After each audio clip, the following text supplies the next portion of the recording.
Okay, hallelujah. Magandang umaga po sa ating lahat. Ayan, so nabanggit po ni Tita Tess kanina, wala po sina Pastor Simo at si Pastora Marie Chris. Sila po ay nakiselebrate ng anniversary sa Hinigiran and magaganap din po sila ng marriage camp. So kami pong mga naiwan, kami po ang naatasang mag-minister for today. So praise God kasi patuloy siyang nagtatayo ng mga ministers sa church po natin. And I believe that ito pong pag-aaralan natin today is a call din para sa ating lahat to be used by God. Gusto po natin magamit ng Panginoon. Sino dito ang gusto magpagamit kay Lord? Ayan. Kung maririnig kasi natin yung term na magpagamit, parang very negative siya, di ba?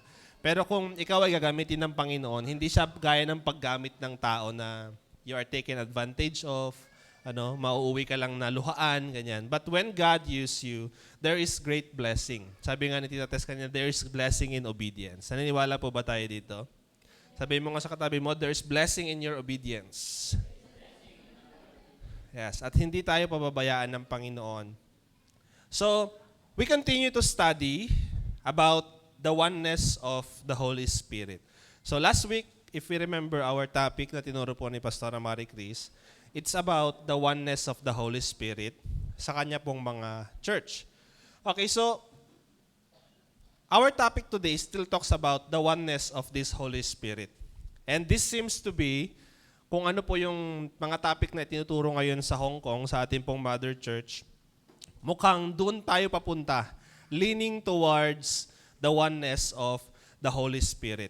And it is leaning towards this as we go deeper and wider ngayong this year. So ang call po this year is deep and wide. Sabihin nga po natin, deep and wide.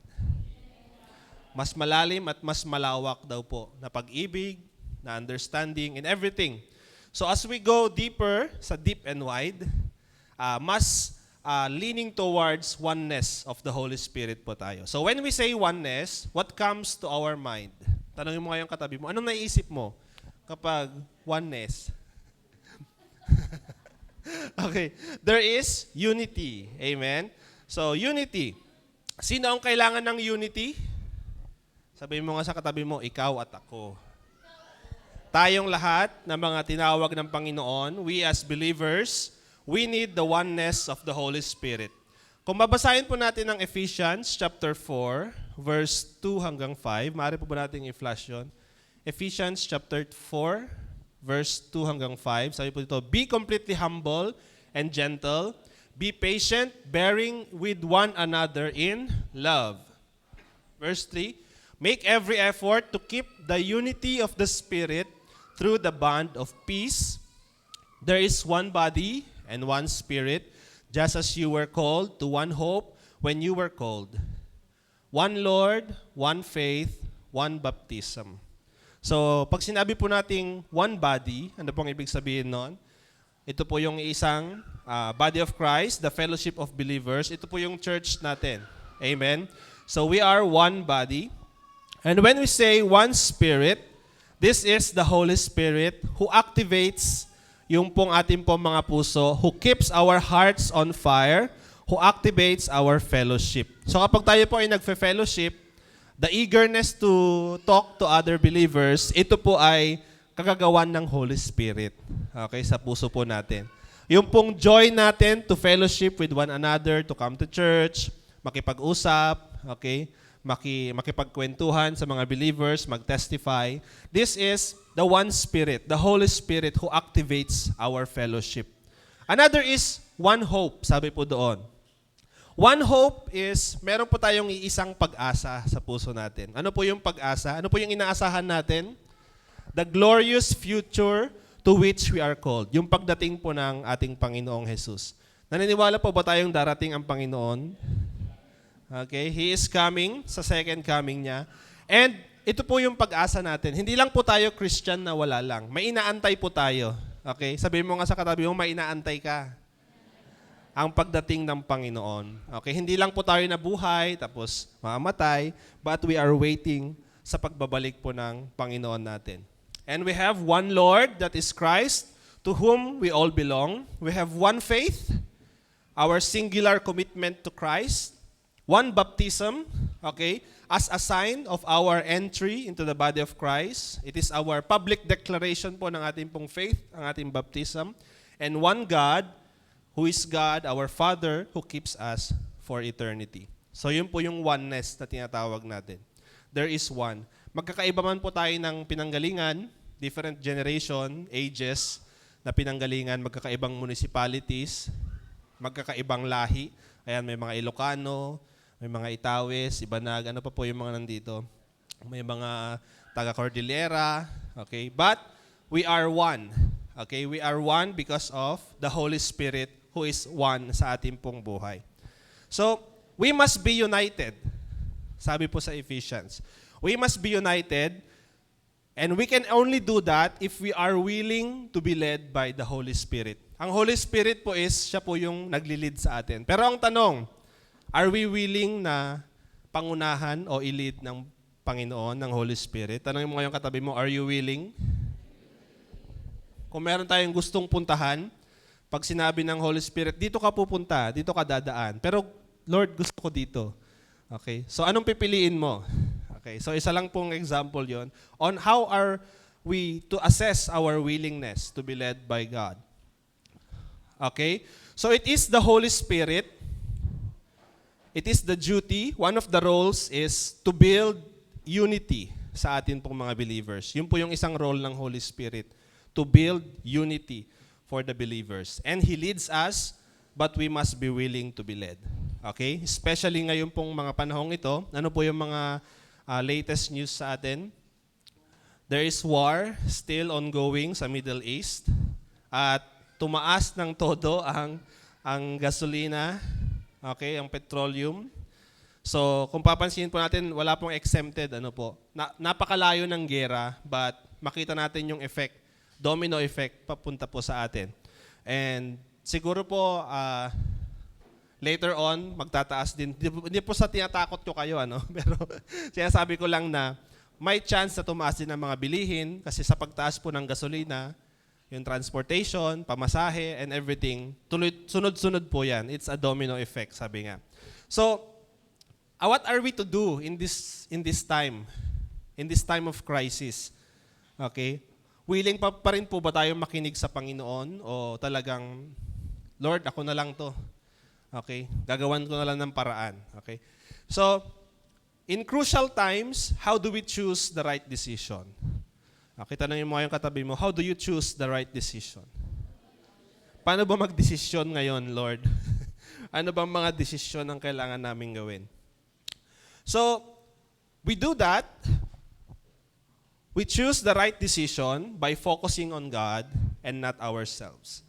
So, isa po sa mga na-realize ko, habang inaaral po natin ng deep and wide, as we go on, as months pass by sa 2026, it points us to become more selfless. Okay? So, nung last year po kasi launch, okay, na-receive po ba natin yung launch, 2025? Na-launch po tayo. It's more on me. Okay, ma-launch ako sa Panginoon. Pero ngayong year, parang papunta siya sa pagiging hindi lang ikaw. Okay? Deeper and wider yung iyong relationship. It points to other people. How are you sa relationship mo sa ibang tao? How do you become one in spirit? How do you become selfless instead of being selfish? Okay, dito po sa story natin mamaya, alam ko narinig nyo na ang paulit-ulit ito. Parang every month atang pinag-aaralan natin ang Book of Ruth. Amen. But as we study this today, gusto ko pong tignan natin ang story ito through the eyes of selflessness. Ayan, through the eyes of bilang isang family, okay, especially sa mga, lahat naman po tayo may family, amen. Tanongin mo yung katabi mo, may family ka ba? Wala naman siguro. Lahat naman tayo ay anak, hindi po ba? So, lahat po tayo ay may family. Magulo man yan o okay. I believe that Tayo po ay may kanya-kanyang pinanggalingan, and let's look at this story through the eyes of our faith. Okay, so let us read the book of Ruth chapter 1. Okay. Basahin po natin. In the days when the judges ruled, there was a famine in the land, and a man from Bethlehem in Judah, together with his wife and 2 sons, went to live for a while in the country of Moab. The man's name was Elimelech, his wife's name Naomi, and the names of his 2 sons were Mahlon and Chilion. They were Ephrathites from Bethlehem, Judah. And they went to Moab and lived there. Now Elimelech, now Naomi's husband, died, and she was left with her 2 sons. They married Moabite women, one named Orpah, and the other is Ruth.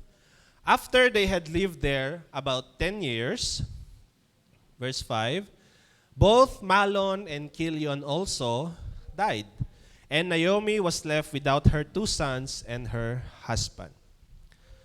When she heard in Moab that the Lord had come to the aid of his people by providing food for them, Naomi and her daughters-in-law prepared to return home from there.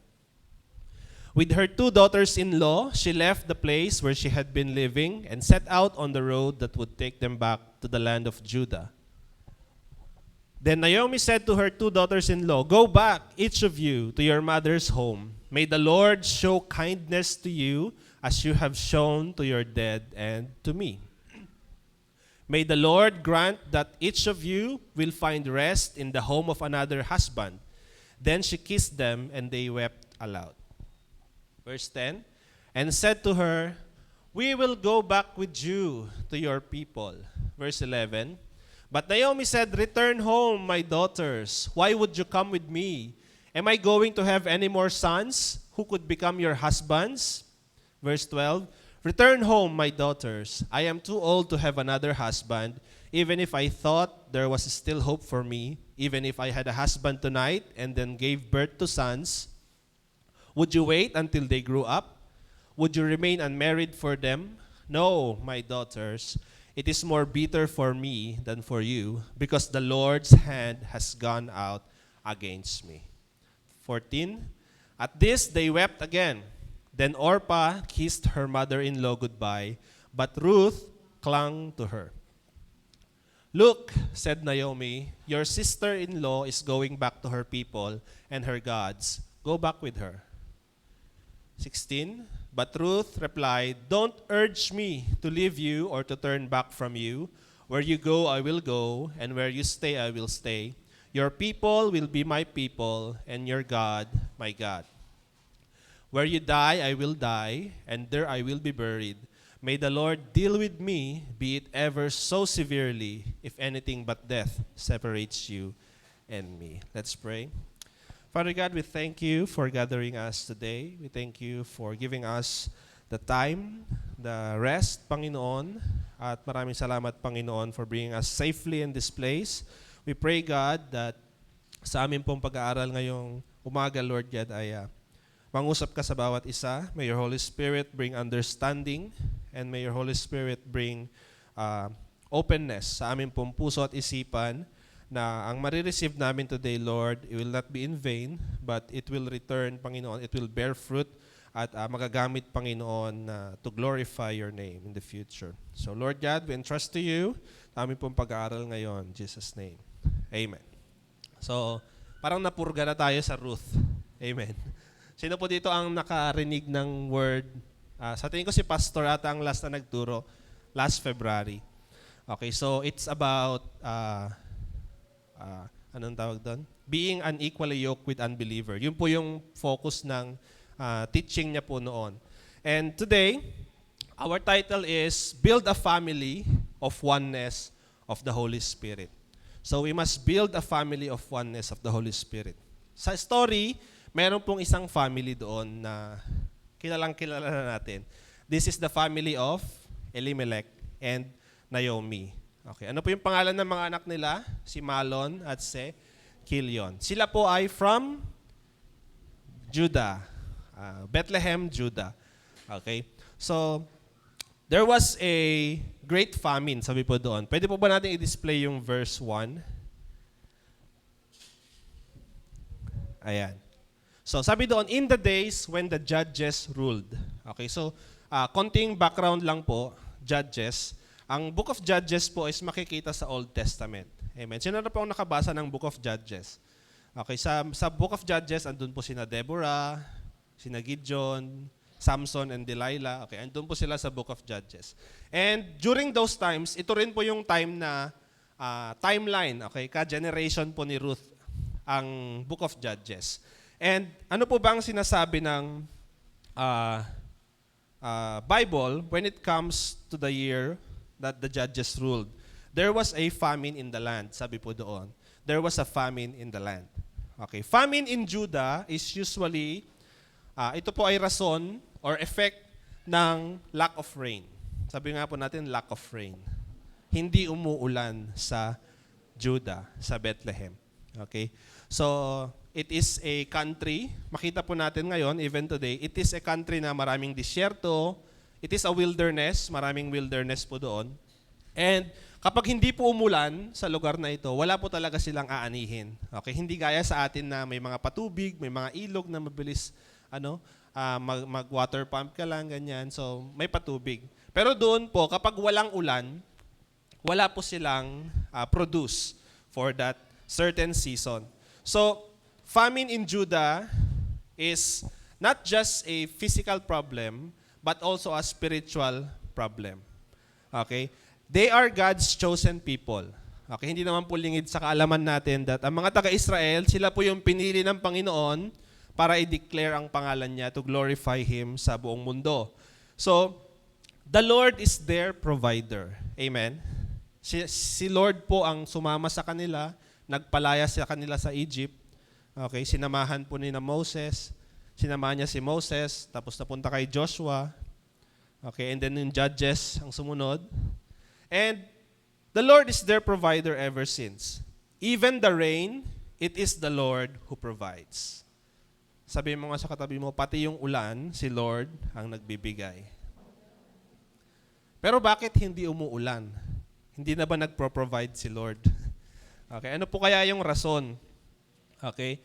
In Deuteronomy chapter 11, basahin nga po natin yun. Deuteronomy 11, verse 16 to 17, sabi po dito, be careful, or you will be enticed to turn away and worship other gods and bow down to them. 17. Then the Lord's anger will burn against you, and He will shut the heavens so that it will not rain, and the ground will yield no produce, and you will soon perish from the good land the Lord is giving you. So it is spiritual din po, yung walang ulan talaga sa Judah during those times. Because during the rule of the judges, ito po yung time na lahat ng gustong gawin ng tao ginagawa nila. Kung ano yung maisip nilang gustong gawin, yun na yung gagawin nila. Okay, walang pakialamanan to. Okay? Familiar po ba ang sitwasyon na to? So, Deuteronomy 11, it is a warning that idolatry and disobedience will lead to great famines. Okay, ganun po talaga. Pag walang ulan, talagang may taggutom. Amen? Especially in Judah. And in Judges chapter 2, basahin nga po natin yung Judges chapter 2, verse 11. Sabi doon, then the Israelites did evil in the eyes of the Lord and served the Baals. 12. They forsook the Lord, the God of their fathers, who had brought them out of Egypt. They followed and worshipped various gods of the peoples around them. They provoked the Lord to anger. Verse 13. Because they forsook Him and served Baal and the Astoreths. Ito po mga Baal at mga Astoreths. Ito po yung mga gods na sinasamba ng mga ibang tao.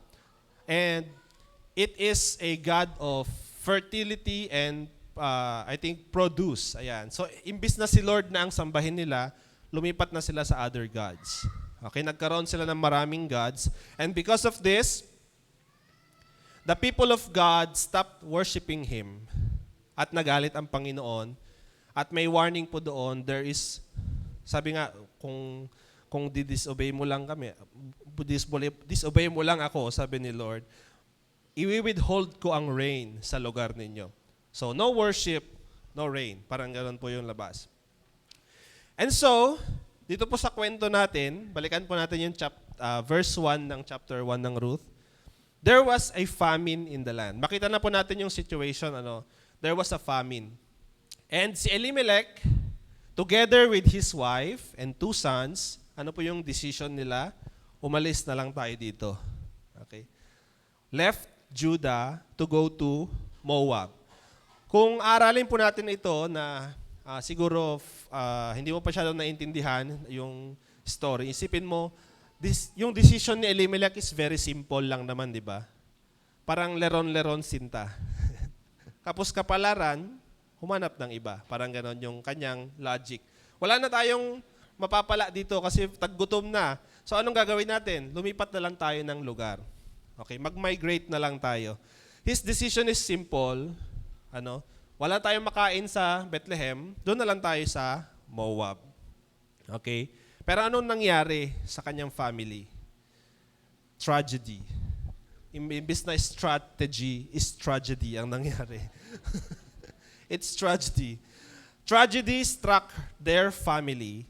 Elimelech died, hindi lang po siya ang namatay, pero pati yung kanyang mga anak, si Malon at si Kilion ay namatay din. Sino lang po ang naiwan?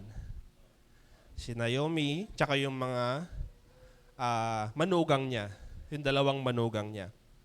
So this brings us to point number 1.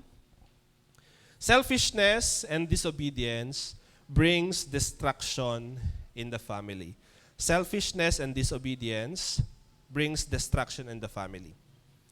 Si Elimelech, nung siya po ay nag-decide, he is like us today. Very practical ang kanyang pag-iisip. Masama po bang maging practical? Hindi naman, di ba? Hindi naman po masama maging practical. Huwag lang nating ipagpalit ang ating pananampalataya sa Panginoon because of our practicality. And Elimelech's decision is practical. Okay, kung wala, edi wala. Lipat na lang tayo. Ganun lang kadali yun. Okay, that is practicality. As the head of the family, he cared for the well-being of his wife and children. Hindi naman po natin may pagkakaila na he cared for his family. Pero ano pong nangyari? Bakit ganun na lang yung judgment ng Panginoon sa kanya pong family? Bakit kinailangan siya ay mamatay? Okay? Sino ba si Elimelech? Ayan. Ito yung madalas na inaaral natin kapag pinag-aaralan natin ang Ruth. Hindi natin masyadong inaaral. Sino ba si Elimelech? Ano ba siya? Okay? Ano ba yung kanyang position? So there are no direct presentations of Elimelech in the book of Ruth. Wala pong sinasabi doon na masyadong detail about sa kanya, but there are clues. Okay, may mga clue, may mga hint kung ano nga ba yung position niya doon po sa lugar nila. And according to Jewish traditions, that gives us a clearer understanding kung sino ba talaga si Elimelech. Okay, and why did God deal harshly with his family? Okay, una, isa po sa mga pagkakamali niya is that he has forsaken his community. Okay, nung siya po ay umalis, kinalimutan na niya ang kanyang community, ang kanyang mga relatives. Okay? Because first is, he is a wealthy and a famous man in Bethlehem. Alam po ba natin to? Na siya po ay mayaman at kilalang tao sa Bethlehem. In Ruth chapter 4 verse 2, maaari ba natin tignan yon? Ruth chapter 4, verse 2. Sabi doon, Boaz took 10 of the elders of the town and said, "Sit here," and they did so. Verse 3. Then he said to the kinsman redeemer, "Naomi, who has come back from Moab, is selling the piece of land that belonged to our brother Elimelech." Meron po siyang lupa doon sa Bethlehem. Lupang sinasaka, lupang tinatamnan. There is a pinagkukunang yaman po ang family ni Elimelech doon po sa Bethlehem. Okay, hindi po siya very poor na kailangan nila talagang umalis. Okay, he is a famous and wealthy man. He owned a piece of land, sabi po dyan. Another one is makikita sa verse 2 ng chapter 1, sabi po dito, "The man's name was Elimelech, his wife's name was Naomi, and the names of his 2 sons were Malon and Kilion. They were Ephratites." Sabi nga po natin, Ephratites. Ang mga Ephratites po, these are families from Ephrath. Okay, ang Ephrath naman po is an ancient name for Bethlehem. Ito po yung ancient name ng Bethlehem. Okay? So, kung titignan po natin, they are very prominent doon po sa Bethlehem. Yung kanilang family is very powerful. Okay? Sila po ay mga old families sa Bethlehem. Kung sa Tuguegarao, ano ba yung mga old families sa Tuguegarao? Marinig mo pa lamang yung apelyido, ay taga Tuguegarao yan. Bugi na. Makarubo, mga ganyan, Pagulayan, Malilin, mga ganyan. Pag marinig mo pa lang yung apelyido, ay mga taga Tuguegarao yan. Matagal na sila sa Tuguegarao. They are very established, very prominent families in that area. And so even Elimelech, sila po ay very prominent doon sa Bethlehem. They are a powerful family. His clan, yung buong clan po nila ay kilala sa Bethlehem. And another one is, he is related to Boaz. Kilala po ba natin si Boaz? Okay, si Boaz po is a relative of Elimelech. And Boaz is one of the successful businessmen in Bethlehem. So si Boaz po ay isang businessman, at kilalang kilala po siya sa Bethlehem. So, he has forsaken his community. Umalis po siya sa Bethlehem, and he avoided helping the community. Okay, kung titignan po natin ngayon ang buhay po ni Elimelech, nung siya po ay umalis, he avoided helping the community. Nung siya po ay umalis. Marami po sana siyang maitutulong, mag-employ ng mga farmers siguro para maibsan man lang yung kanilang famine. Or, formulate a plan to do something for the community. Pero siya po ay umalis. Bahala na kayo sa buhay nyo. Okay? Mayaman naman ako. Kayang-kaya kong mag-travel. Okay, ano po kayang feeling ng mga taong naiwan doon? Alis na siya. Buti pa siya, may kakayanan siyang umalis. Okay? Siguro naging bitter din sila. Ayan. Kasi titignan, hindi naman po niya binenta yung lupa niya. Iniwan niya lang doon. So babalik at babalik talaga siya. Yun ang plano niya. Umalis lang siya kasi ayoko nang tumula. Ayoko ng responsibility. Okay? Ito po yung mga clues na sinasabi ko na hindi natin masyado napapansin sa pagbabasa natin ng Bible. Hindi niya binenta yung kanyang lupa, babalik pa siya. But, in spite of all their abundance and influence, when famine struck Bethlehem, they choose to leave behind their community, even their relatives, to be more comfortable in Moab.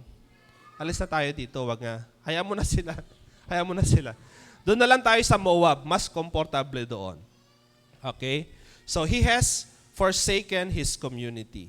Another one is, isa sa mga errors po ni Elimelech, he has forsaken his identity.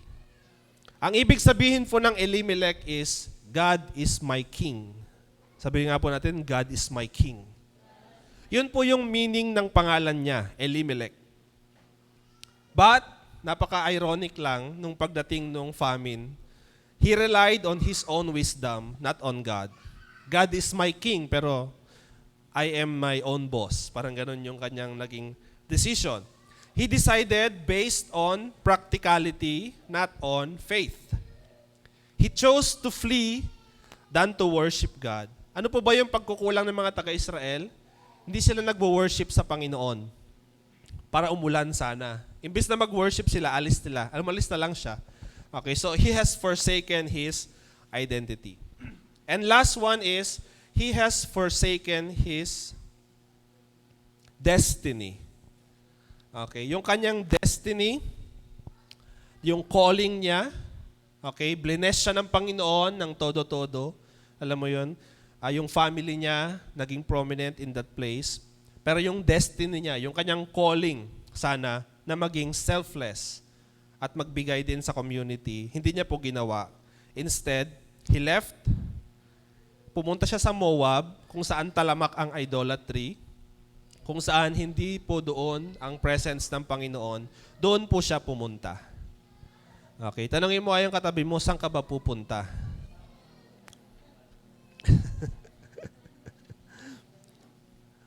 When we are faced with hard decisions sa buhay po natin, let us not forget about our identity.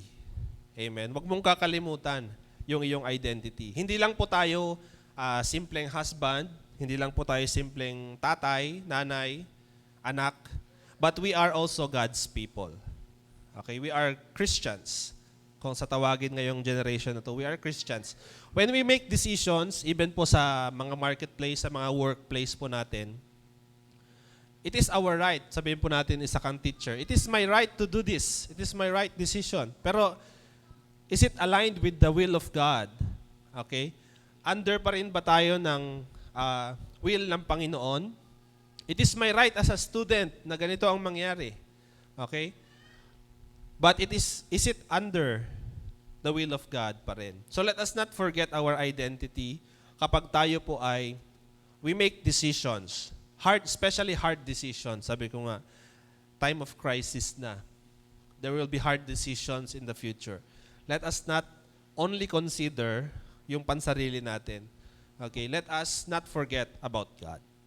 Amen? Now we go to point number 2. Ayan. So ano na pong nangyari sa story? Point number 2 is, return to God without hesitation. Return to God without hesitation. So the story shifts to the 3 widows. Okay, may 3 pong balo sa story. Agad-agad, di ba? Naging balo silang 3. Si Naomi, si Orpah, at si Ruth. So in verse 6, basahin ba natin yung verse 6? Okay, when she heard in Moab that the Lord had come to aid of his people by providing food for them, Naomi and her daughters-in-law prepared to return home from there. Okay, so narinig ni Naomi na ang Lord bumalik na yung kanyang care, yung kanyang love sa Bethlehem. Babalik na rin ako doon. Yun po yung naisip po ni Naomi. Okay. Kung isipin po siguro natin, bakit pa babalik? Hindi ka ba nahihiya? Ganun. Siguro ito yung mga binubulong din sa atin ng kaaway minsan. Ayoko nang bumalik sa presence ni Lord. Ayoko nang pumunta sa church kasi nakakahiya yung mga ginawa ko. Ganyan. But, my brothers and sisters, return to God without hesitation. Ang Panginoon po, kapag tayo po ay nagbalik sa Kanya, hindi po siya yung Diyos na, ayoko sa'yo, nagtatampo ako. Okay? Hindi po ganun ang Lord. If we are willing to return to God, He will accept us with open arms. So, konting tanong. Isang tanong, isang sagot. Alam niyo po ba kung ano ang madalas na kinatatakutan ng mga asawang babae? Alam niyo po ba? Ba't kayo tumatawa? Madalas ko po naririnig, especially siguro conditioning na rin ng media sa atin. Madalas kong naririnig, kinatatakutan daw ng mga asawang babae yung kanilang biyanang babae. Tama po ba? Amen? So, there are fears minsan, kapag ikaw po yung asawang babae, papasaba ko sa standard ng nanay ng asawa ko. Ayan, magiging terror kaya siya sa akin. Paano kung hindi ako marunong magluto? Ganyan. I-criticize niya ba ako? Ganyan. Hindi ako marunong maglinis. Especially kapag dadalaw po sila sa atin, di ba? Magvi-visit po sila sa bahay, dapat malinis lahat. Ayan, dapat wala siyang masabi. Okay? But, when relationship between in-laws is not good, the couple's relationship is also affected. Amen? Do you agree? Na kapag hindi po maayos yung relationship mo dun sa parents ng asawa mo, talagang hindi rin maayos yung relationship yung dalawa. Minsan napapasabi ka na lang, ako o yung nanay mo? Sino pipiliin mo? Okay. So, as asawang lalaki, talagang mag-iisip ka din, di ba? Si nanay ko ba? O, siyempre, pipiliin mo yung asawa mo kasi siya yung kasama mo ngayon. So, the point is, hindi ka naman dapat mamili. Okay? If there is a good relationship between in-laws. Amen? So, there are sometimes fear sa relationship po sa atin, sa mga in-laws natin. Resentment, minsan, may mga sama ka ng loob. But, the relationship of Naomi kay Orpah at kay Ruth, makita po natin ito is very good. Is different from what the world is showing us today. They love one another. Amen. Sabihin mo nga sa katabi mo, mahal nila yung isa't isa. Si Naomi, mahal niya yung kanyang mga manugang, at yung si Orpha at si Ruth, mahal nila yung kanyang biyanan. Okay? So, nabasa nga po natin sa story na talagang ayaw nilang humiwalay. Okay? So, bumalik na kayo, sabi ni Naomi, sa mga magulang ninyo. Okay? Kasi matanda na siya, wala naman siyang ine-expect na babalikan po sa Bethlehem. Babalik lang siya out of faith, actually. May lupa nga sila, wala naman siyang kakaya ng magpatanim or anything. Kung ibibenta niya, may bibili ba? Ayan. So wala kasiguraduhan yung kanyang pupuntahan sa Bethlehem. But because of her faith na nakita po ni Ruth sa kanya, siya po ay sumama. So Naomi decided to return to God. Okay, to Bethlehem. Naomi gave Orpah and Ruth the freedom to decide for themselves. Okay, hindi niya sinabing, sumama kayo sa akin, alagaan niyo ako. Okay, responsibilidad niyo yan sa mga anak ko. Hindi niya po sinabing ganon. Okay, sabihin mo nga sa katabi mo, hindi siya controlling. Okay, binigyan niya ng freedom si Orpah at si Ruth to decide for themselves. Okay, sinabi pa kanya, umuwi na kayo, huwag niyo na akong isipin. She did not control or manipulated them to stay and care for her. Pwede naman niya po sanang gawin yon, okay? I-guilt trip niya sila, di ba? Di ba kayo naawa sa akin? Maglalakad ako ng 25 miles. Okay, ganun po kasi yung kalayo ng Bethlehem sa Moab. At first, ayaw nilang umalis. Ayaw nilang humiwalay sa kanilang biyanan. They will not relent on following Naomi, but eventually, Orpah decided to return to her parents. After ng mga explanation ni Naomi, oo nga, sige, babalik na lang ako. Okay, ano po yung decision na yun? That is a practical decision from Orpah. Oo nga, wala naman na ako mapapala pagsasama ako sa aking biyanan. Baka mas lalo pa kaming maghirap. Okay, pag practical decision, bumalik na lang ako sa parents ko at maghanap na lang ng bagong asawa. Okay, that is a practical decision. Wala naman pong masama doon, hindi po ba? Okay, but there is a deeper and wider na decision na ginawa po ni Ruth dito. Ruth clung to Naomi and returned with her to Bethlehem. Okay, may mga declaration pa siya, di ba? Kung saan ka pupunta, doon ako pupunta. Kung sino yung mga your people will be my people. Para bang yung mga kamag-anak mo, mga kamag-anak ko na rin sila, ganyan.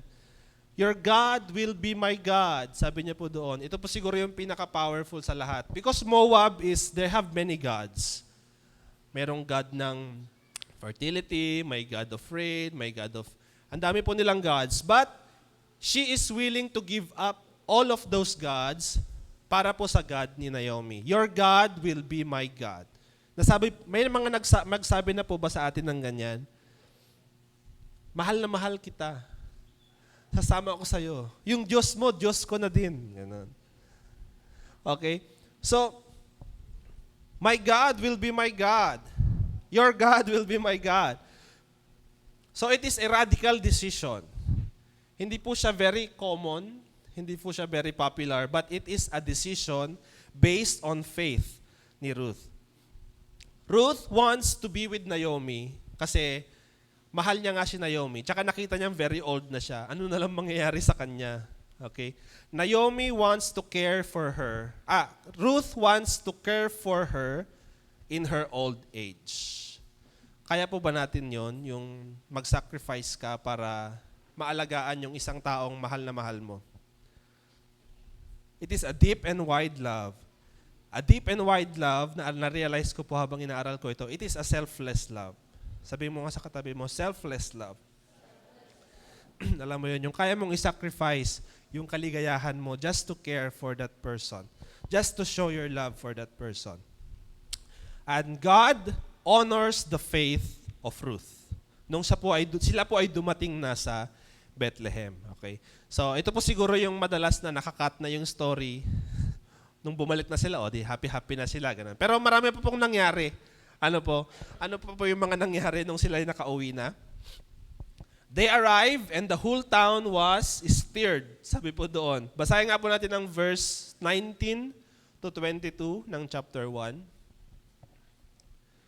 Ruth 1:19. So the two women went on until they came to Bethlehem. Okay, nakarating na sila. When they arrived in Bethlehem, the whole town was stirred because of them. And the women exclaimed, "Can this be Naomi?"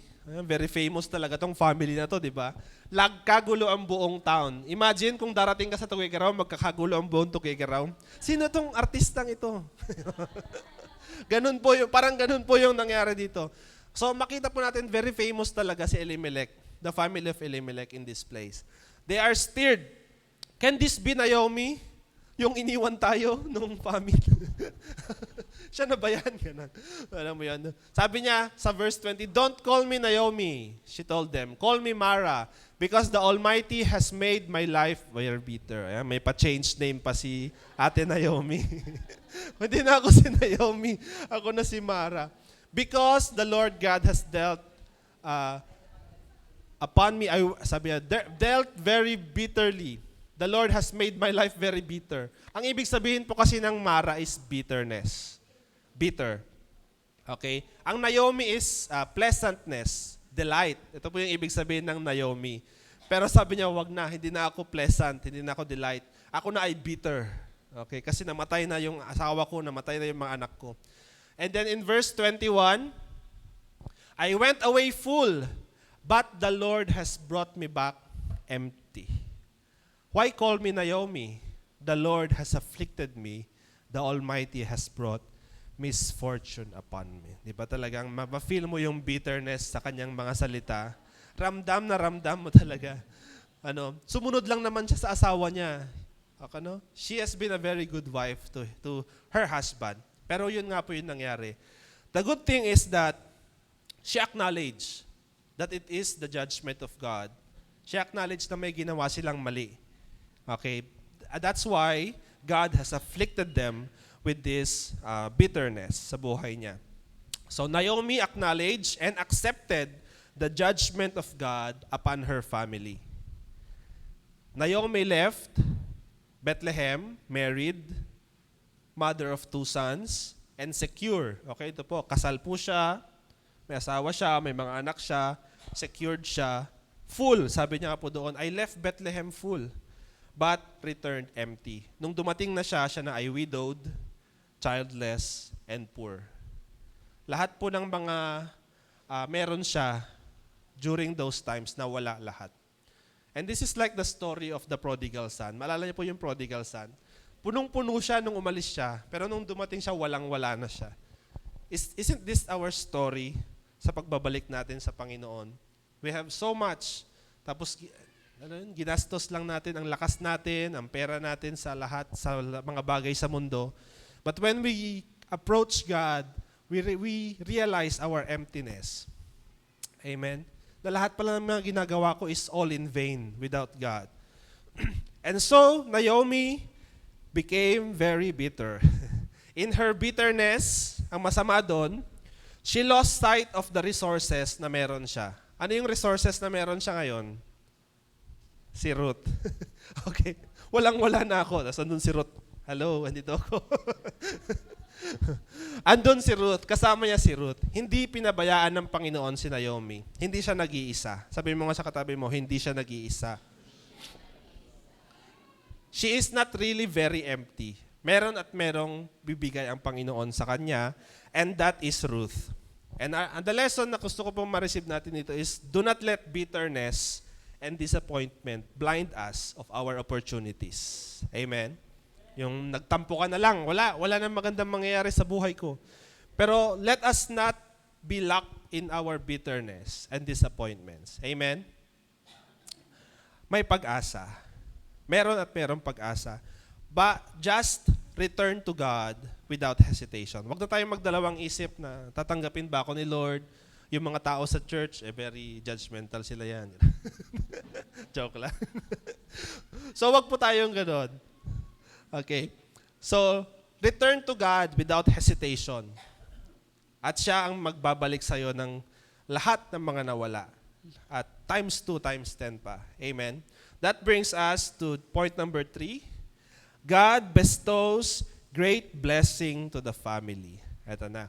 So, sa pagpapatuloy ng kwento, hindi na po natin babasahin lahat kasi medyo mahaba. Sinamarize ko na lang po siya dito.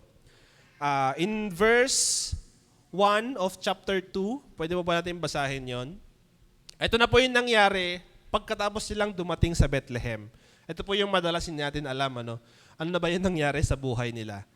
Sabi dito, now Naomi had a relative on her husband's side. So yung si Elimelech daw po, meron siyang relative. Okay, from the clan of Elimelech. A man of standing whose name was Boaz. Okay, meron ka mag-anak si Elimelech, ang pangalan niya ay Boaz. Verse 2. And Ruth, the Moabitess, said to Naomi, let me go to the fields and pick up the leftover grain behind anyone in whose eyes I find favor. Naomi said to her, go ahead, my daughter. Verse 3. So she went out and began to glean in the fields behind the harvesters. As it turned out, she found herself working in a field belonging to Boaz, who was from the clan of Elimelech. Verse 4. Just then Boaz arrived from Bethlehem and greeted the harvesters. The Lord be with you, and the Lord bless you. They called back. So, dito po sa story, nagtrabaho po si Ruth. Okay? So, hindi po siya yung, alam mo yon, yung taong nag-aantay ng favor siguro.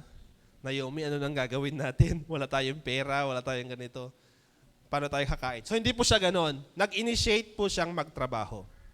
Amen. Sabi mo nga sa katabi mo, nag-initiate siya magtrabaho. Okay. Minsan kasi nag-aantay tayo ng favor sa Panginoon. Baka tayo lang yung inaantay ni Lord na mag-first step. Na talagang mag-initiate din na magtrabaho. At ano po yung trabaho ni Ruth? Sabi doon, glean. So, nag-ano po ako, ano ba ang glean? Sa Ilocano, I think this is agtudtud. Okay. Pero parang masama yung parang negative yung term, di ba? Siya yung pupulot ng mga mahuhulog na kung sa mais, sa amin po kasi sa Isabela, agtudtud ang tawag doon, yung pag may mga naiwan, sila yung kukuha. So, minsan kasi iniisip siya na parang nagnanakaw yan, gano'n. Hindi pa nag-harvest, nagtutudtud na. Ayan, may mga ganong notion po kasi minsan. So ito po yung work ni Ruth. Okay, so sa Israel po kasi, may law po ang Panginoon. Okay? Ang sabi niya po sa law niya is, wag niyong i-harvest yung mga corners ng field. Okay, kung ano man yung mahulog, wag yun nang pulutin. Para na sa mahihirap, okay, for the widows, for the poor, for the alienated, marginalized people. So meron po talagang law ang Panginoon tungkol po dito para sa mga taong ganito. Para sa taong katulad ni Ruth na mahirap. Okay? Hindi naman siya against the law. It is for the under the law talaga siya. Okay? Pero sabi nga, the people are very disobedient during those times. Na kahit na para sa mahirap sana is pupulutin nila. Walang may iwan. Harvest natin lahat. Ganun po.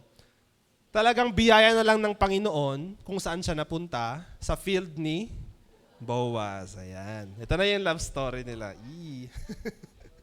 It is a love story actually, this Ruth, Book of Ruth. So siya po ay nag-gleaning. Ito po yung work niya. And it was a lowly job. Okay? Kung iisipin natin, it is a very lowly job. Siguro degrading sa puso natin na tagapulot lang ba ako ng mga nahuhulog na grains? Ayan. Kaya po ba natin ito? Kaya po ba natin ibaba ang sarili natin sa ganitong level para lang makapag-provide sa taong mahal natin? For Naomi. Okay, it was a lowly job, but Ruth did not mind. Instead, she is amazed by the favor she received from the people. Okay? Na-amaze pa siya. Okay, ano bang sabi doon sa verse 2? Tama ba yan? Chapter 2, balikan po natin yung chapter 2. Verse 5. Ayan, sa verse 5. Sabi po dito is, Boaz asked the foreman of his harvesters, whose young woman is that? Ayan, nakita niya po si Ruth. Nakita niya si Ruth na nagpupulot. Sino yung babaeng yan? Who is that woman? The foreman replied, she is the Moabitess who came back from Moab with Naomi. Verse 7, she said, si Ruth po ito, please let me glean and gather among the sheaves behind the harvesters. She went into the field and has worked steadily for morning till now, except for a short rest in the shelter. Next, verse 8. So Boaz said to Ruth, my daughter, listen to me. Don't go and glean in another field, and don't go away from here. Stay here with my servant girls. Diba? Huwag ka na umalis dito. Dito ka na lang. Verse 9. Watch the field where the men are harvesting, and follow along after the girls. I have told the men not to touch you, and whenever you are thirsty, go and get a drink from the water jars the men have filled. Verse 10. May kinikilig dyan, oh. At this, she bowed down with her face to the ground. She exclaimed, why have I found such favor in your eyes that you notice me, a foreigner? Verse 11. Suspense. Verse 11. Boaz replied, I've been told all about what you have done for your mother-in-law since the death of your husband. How you left your father and mother and your homeland and came to live with a people you did not know before. Verse 12. May the Lord repay you for what you have done. May the Lord be richly rewarded. May you be richly rewarded by the Lord, the God of Israel, whose wings you have come to take refuge. Makita po natin yung reason bakit napakabait ni Boaz sa kanya. Hindi lang dahil in love siya, pero because of her selfless love kay Naomi. Makita po natin, hindi lang po inaitsapwera ng Panginoon yung mga pagiging selfless natin to provide for other people. Nakikita po ng Panginoon yan. And God gave Ruth so much favor dito po sa pangyayaring ito through the life of Boaz. Okay? May tagpo pa po dito sa chapter na to na sinabi ni Boaz sa kanyang mga empleyado na maghulog kayo ng marami para marami siyang mapulot. Ganon siya eh. Ganon siya. Para mas maraming mapulot si Ruth. Okay? Because Boaz saw the heart of Ruth na talagang very committed siya sa kanyang mother-in-law. Okay? So Ruth's selflessness is rewarded. She found favor in the eyes of Boaz because of her love for her mother-in-law. And then later on, fast forward, Ruth chapter 4, verse 1 to 16. Dito na po ako magtatapos kasi medyo mahaba-haba po ito. Okay. Meanwhile, Boaz went up to the town gate and sat there. When the kinsman redeemer he had mentioned came along, Boaz said, come over here, my friend, and sit down. So he went over and sat down. So konting overview lang po. Yung term po na kinsman redeemer, balik po tayo sa verse 1. Kinsman redeemer, it is a term na ginagamit po sa Israel during those times. Okay, for example, ako po sana si Elimelech, may kamag-anak akong lalaki, tapos ako ay namatay. So yung kamag-anak kong lalaki, choice niya kung i-redeem niya yung asawa ko.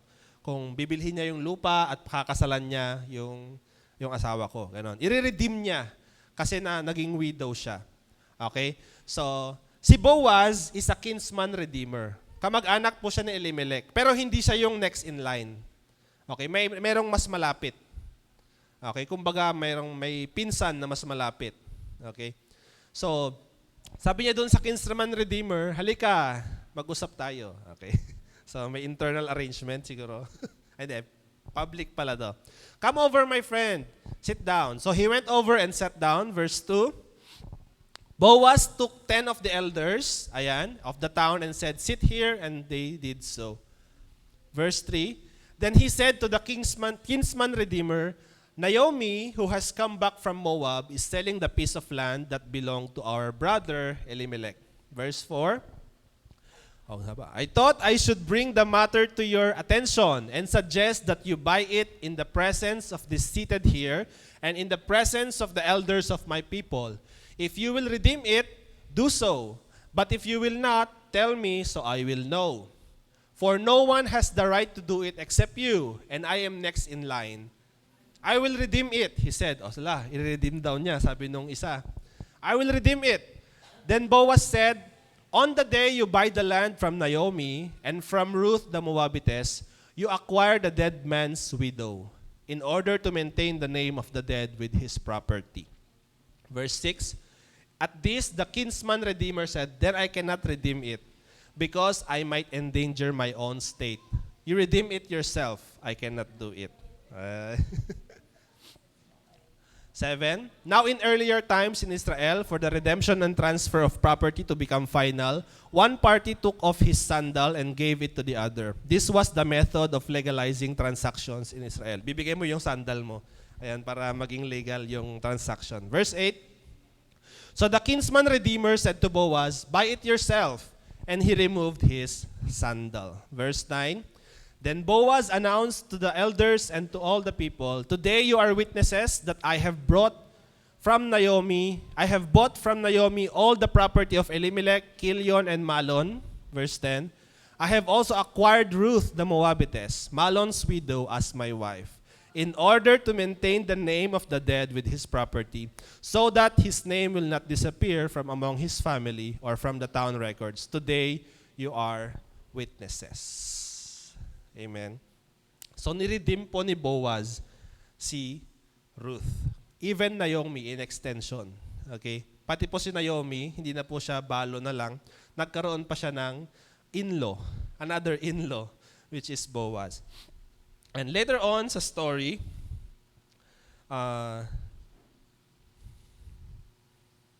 verse 13, sabi po dito, so Boaz took Ruth and she became his wife. When he made love to her, the Lord enabled her to conceive, and she gave birth to a son.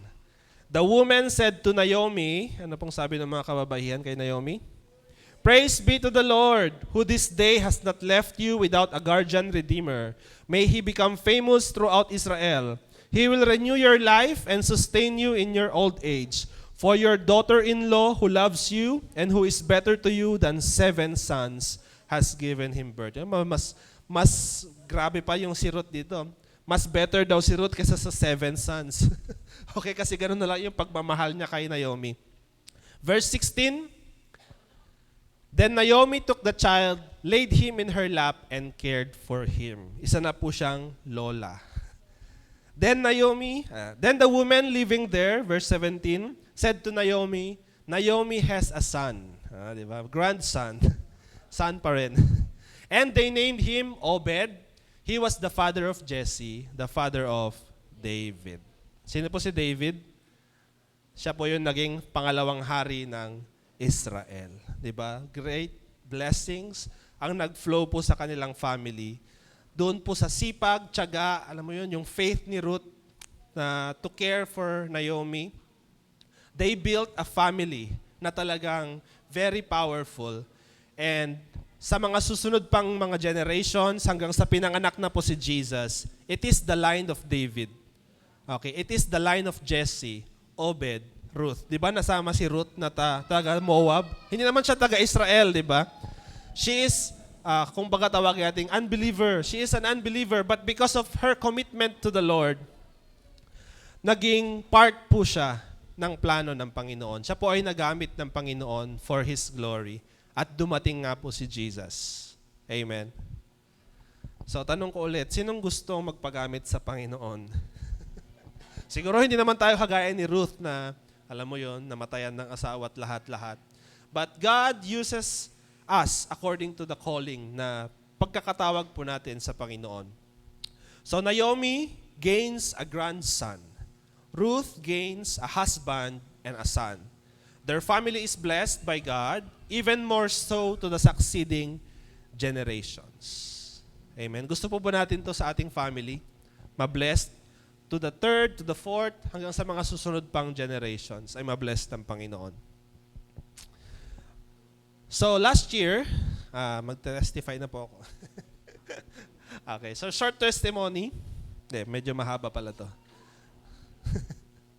Last year, Yam and I got married. Okay, kami po ay kinasal and started to establish our own family. So, family, mag-asawa, kami lang po. So far, kami pa lang naman. Wala pa pong baby. So, actually, we are taking our time, enjoying our time together, na kami pa lamang dalawa. And personally, I am not pressured kung kailan kami magkaka-baby. Kaya sabi ko rin sa kanya, huwag ka ma-pressure, huwag ka masyadong pressure. Okay lang yan. Huwag niyo po siyang i-pressure. Okay, pero hindi tungkol doon yung testimony ko. So, my testimony is about my relationship to God, to our relationship, and also to my in-laws, which are present today. To our parents and to our friends, yung mga nakakasalamuhan namin. Noong nagtuturo po si Pastor last week about this, Ruth, and nung pinag-aaralan ko po ito, na-realize ko na isa rin pala akong unbeliever. Isa rin akong unbeliever gaya po ni Ruth noon. Okay? Hindi po ako hindi po Christian yung parents ko. So, para po akong si Ruth na taga Moab. Bago po kami nagpakasal at naging boyfriend-girlfriend, matagal din pong panahon na kami magkaibigan lang ni Yam, na natagalan pa bago ako nanligaw. Okay, so friends kami pero nagde-date. Ayan. Nagde-date na, alam mo yun, yung nagte-text, ganun lang. Pero alam mo yun, very torpe ako noon. Ayan, sabi na natin torpe. Natagalan ako nanligaw. One of the reasons why is that I feel like I'm not yet established spiritually to commit to a relationship. So parang extension to ng testimony ko kanina. Okay. So spiritually, I'm not yet established na mag-commit sa relationship. Especially, ang gusto ko ay hindi lang Kristiyano, bunsong anak, tapos anak pa ng pastor. Ayan. Medyo nakakatakot. So, ngunit malaking pasasalamat ko sa Panginoon and of course sa discipleship po ni Pastor Danny at sa lahat ng guidance ng ating mga elders, leaders sa church. Mas nauna akong naging Kristiyano at mas nauna kong minahal ang Panginoon bago ko minahal siya. Okay? So may difference po kasi kapag mas nauna ko siyang minahal bago ang Panginoon. Dahil kung hindi po yun nangyari, baka mas naging bad influence lang ako sa buhay niya. Baka mas nilayo ko pa siya sa presence ng Panginoon. Okay, sino pipiliin mo? Ako ang Panginoon. Kung marupok po siya, ay talagang pipiliin niya ako. Okay? But I see to it na mahalin ko muna ang Panginoon bago ko po siya mahalin. Amen? And like Ruth, I really see to it na ma-establish muna yung faith and love ko sa Panginoon bago ko siya mahalin. Now, I feel blessed kasi meron siya at si Jesus sa buhay po namin.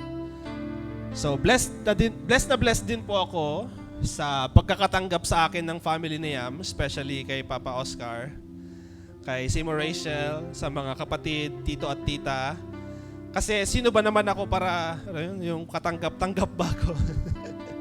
I came also from a broken family. So parang yung background ko, yung apelyido ko is not very, alam mo yun, hindi siya masyadong kilala. Sino ba yung Domingo na yan?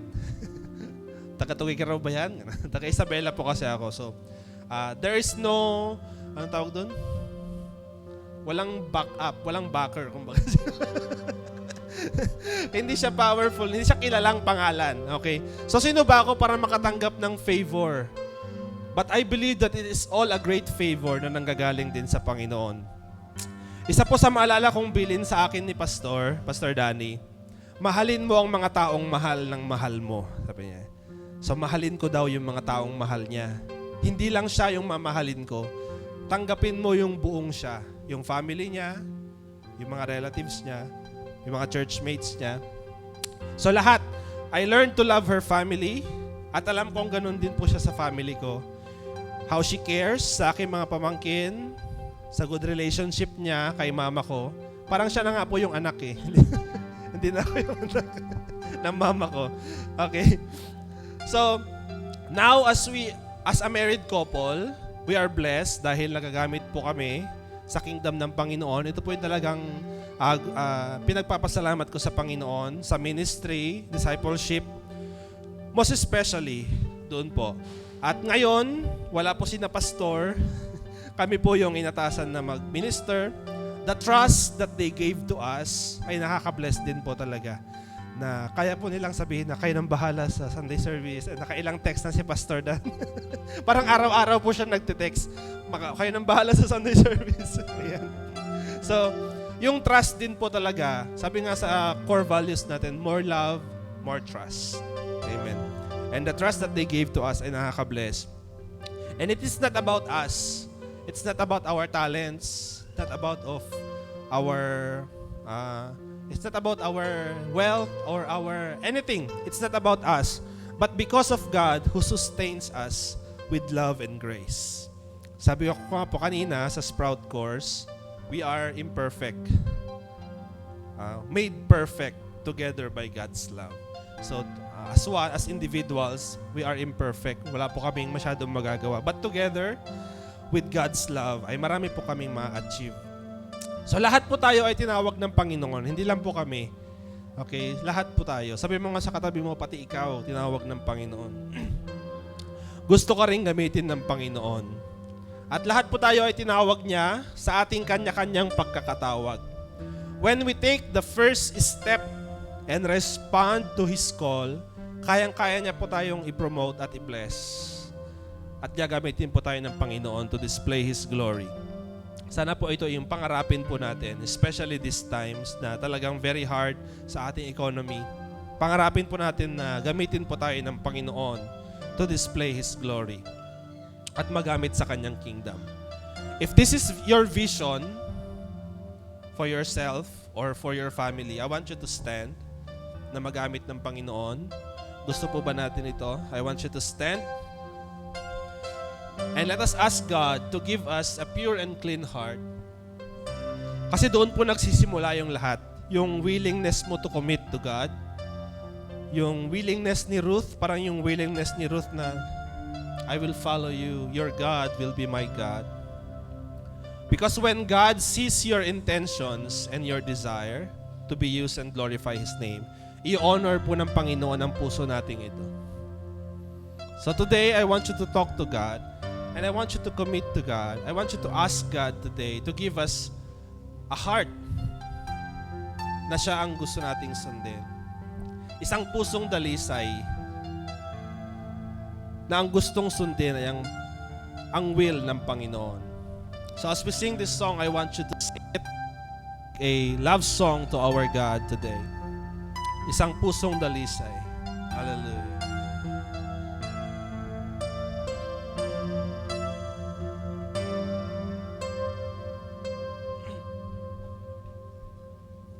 Pusong dalisay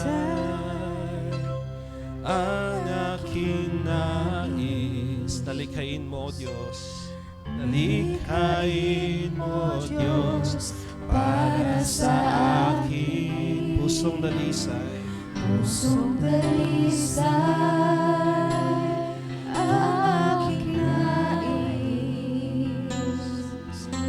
Nalikhain mo, Diyos, para sa akin. Sing that again. Pusong dalisay. Pusong dalisay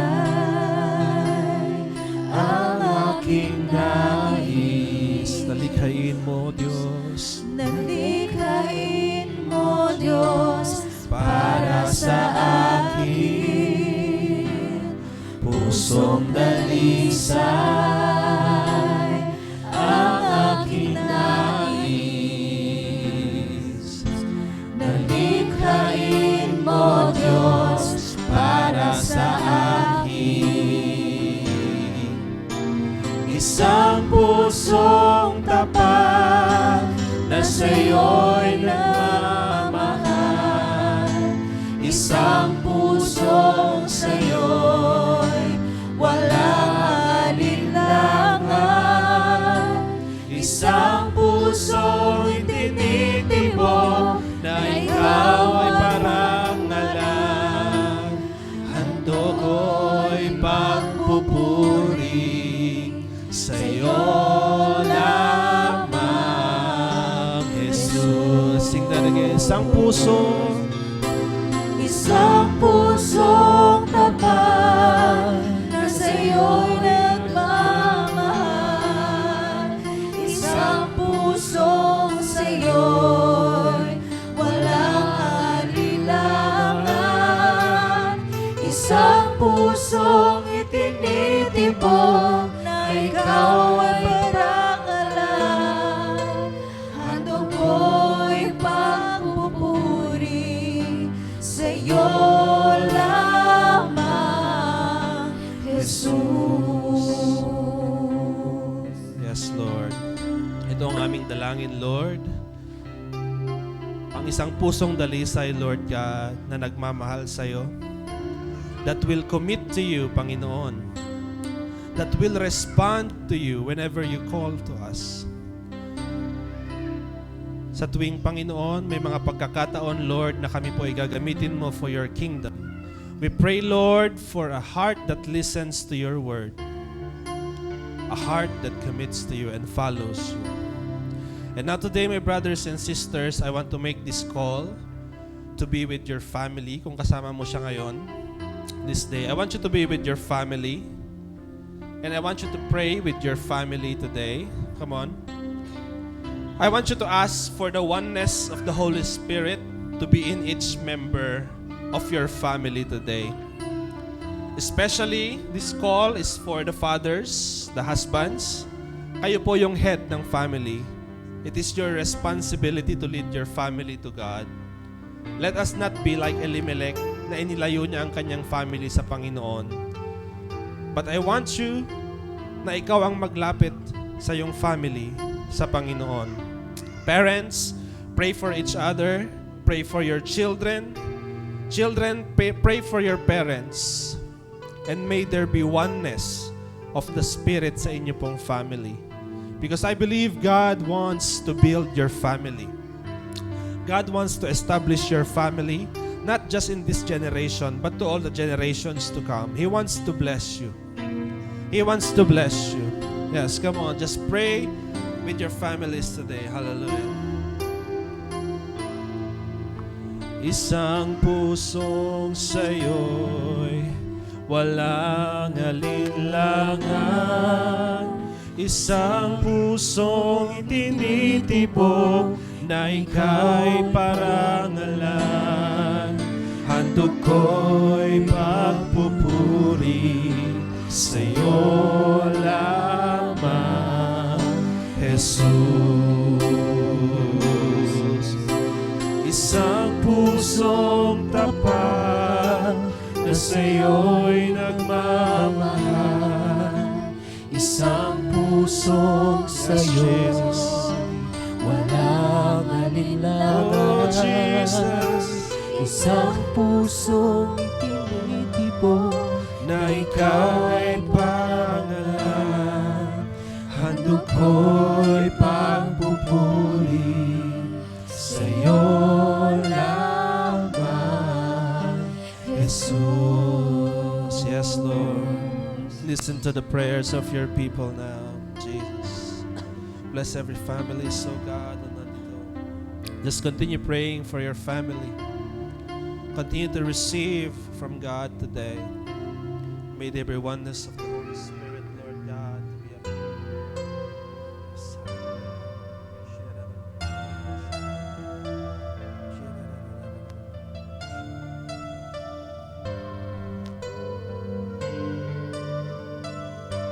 Yes, Jesus.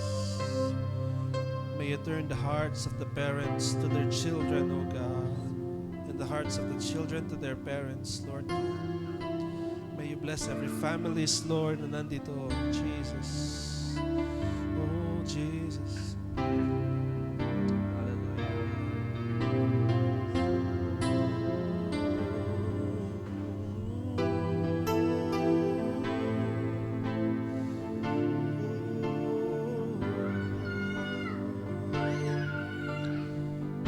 Yes, Lord. Pray for the oneness of the Spirit, Panginoon, to be with our family members, so God. May they have one vision, one go, Lord. Mapapurihan ang pangalan mo, Jesus.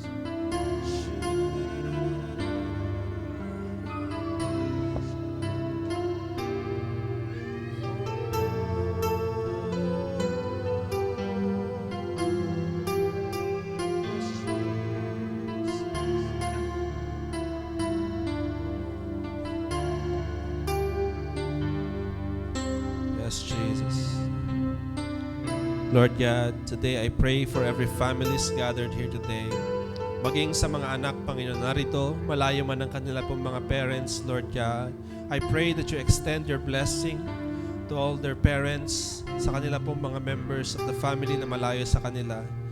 Father God, I pray that in times of famine, Panginoon, in times of crisis, Lord God, may these families be a blessing to their communities, Panginoon.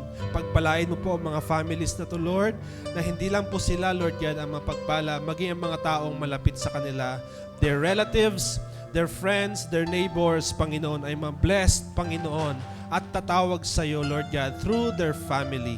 Lord God, I pray that every broken relationships, Panginoon, ay mamend, Lord God. We pray for reconciliation, especially of the married couples, Panginoon, especially of the children to their parents, Panginoon. We pray, ibalik mo po ang puso ng mga kabataan sa kanila pong mga parents, Lord God. And I pray that great blessings be upon these families, Lord, even to the next generations to come, Lord God, that they will be used in your kingdom greatly and more powerful, Panginoon, na pagkakagamit, Panginoon, especially in these end times, Lord God.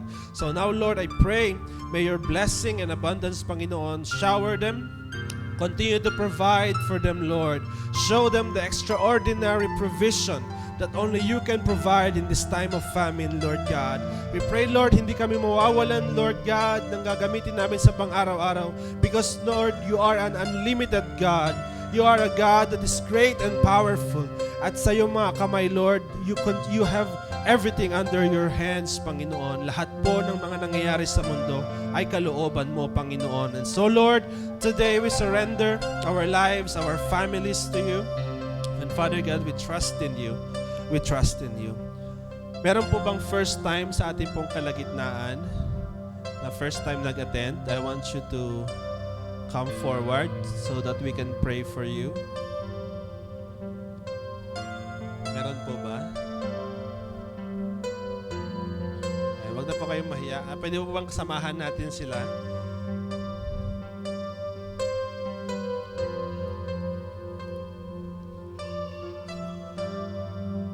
Ayan. Meron? May mga first time? Okay, so kung nahihiya po kayo, sige, let us just pray for them. And join me in a short prayer, yung mga first time po. Sabi natin sa Panginoon, Father God, kami po ay lumalapit sa iyo.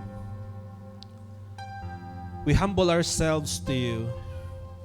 We acknowledge, Lord, our sins, lahat ng aming pong pagkukulang, lahat ng aming pagmamalabis. We want to confess it all to you today. And Lord, we want to lay it all down to you. Tanggalin mo po sa puso namin ang mga kasalanang ito, Lord God. We ask for forgiveness for all the sins we have committed to you. At Panginoon, ngayong araw na to, tinatanggap ka namin bilang aming Panginoon at tagapagligtas. Pumasok ka sa buhay namin, Panginoon, at ikaw ang siyang maging provider namin. Ikaw ang aming maging joy sa pang-araw-araw. And Lord, unto your hands we commit our lives, our spirit, our family, and all people that is around us, Panginoon. Mapapurihan ka sa aming pong buhay. Amen. Ako na lamang po ang magdarasal. Father God, maraming salamat po for your presence today. We thank you for bringing, Panginoon, new people in this church. We also thank you for honoring their prayers, Lord. I believe, Panginoon, ito lamang po ay simula pa lang ng iyong mas deeper and wider relationship with them. Lord, we pray, continue to reveal yourself unto them, that they may be a blessing also sa kanila pong mga families. Lord, you know their hardships, their troubles, Lord God.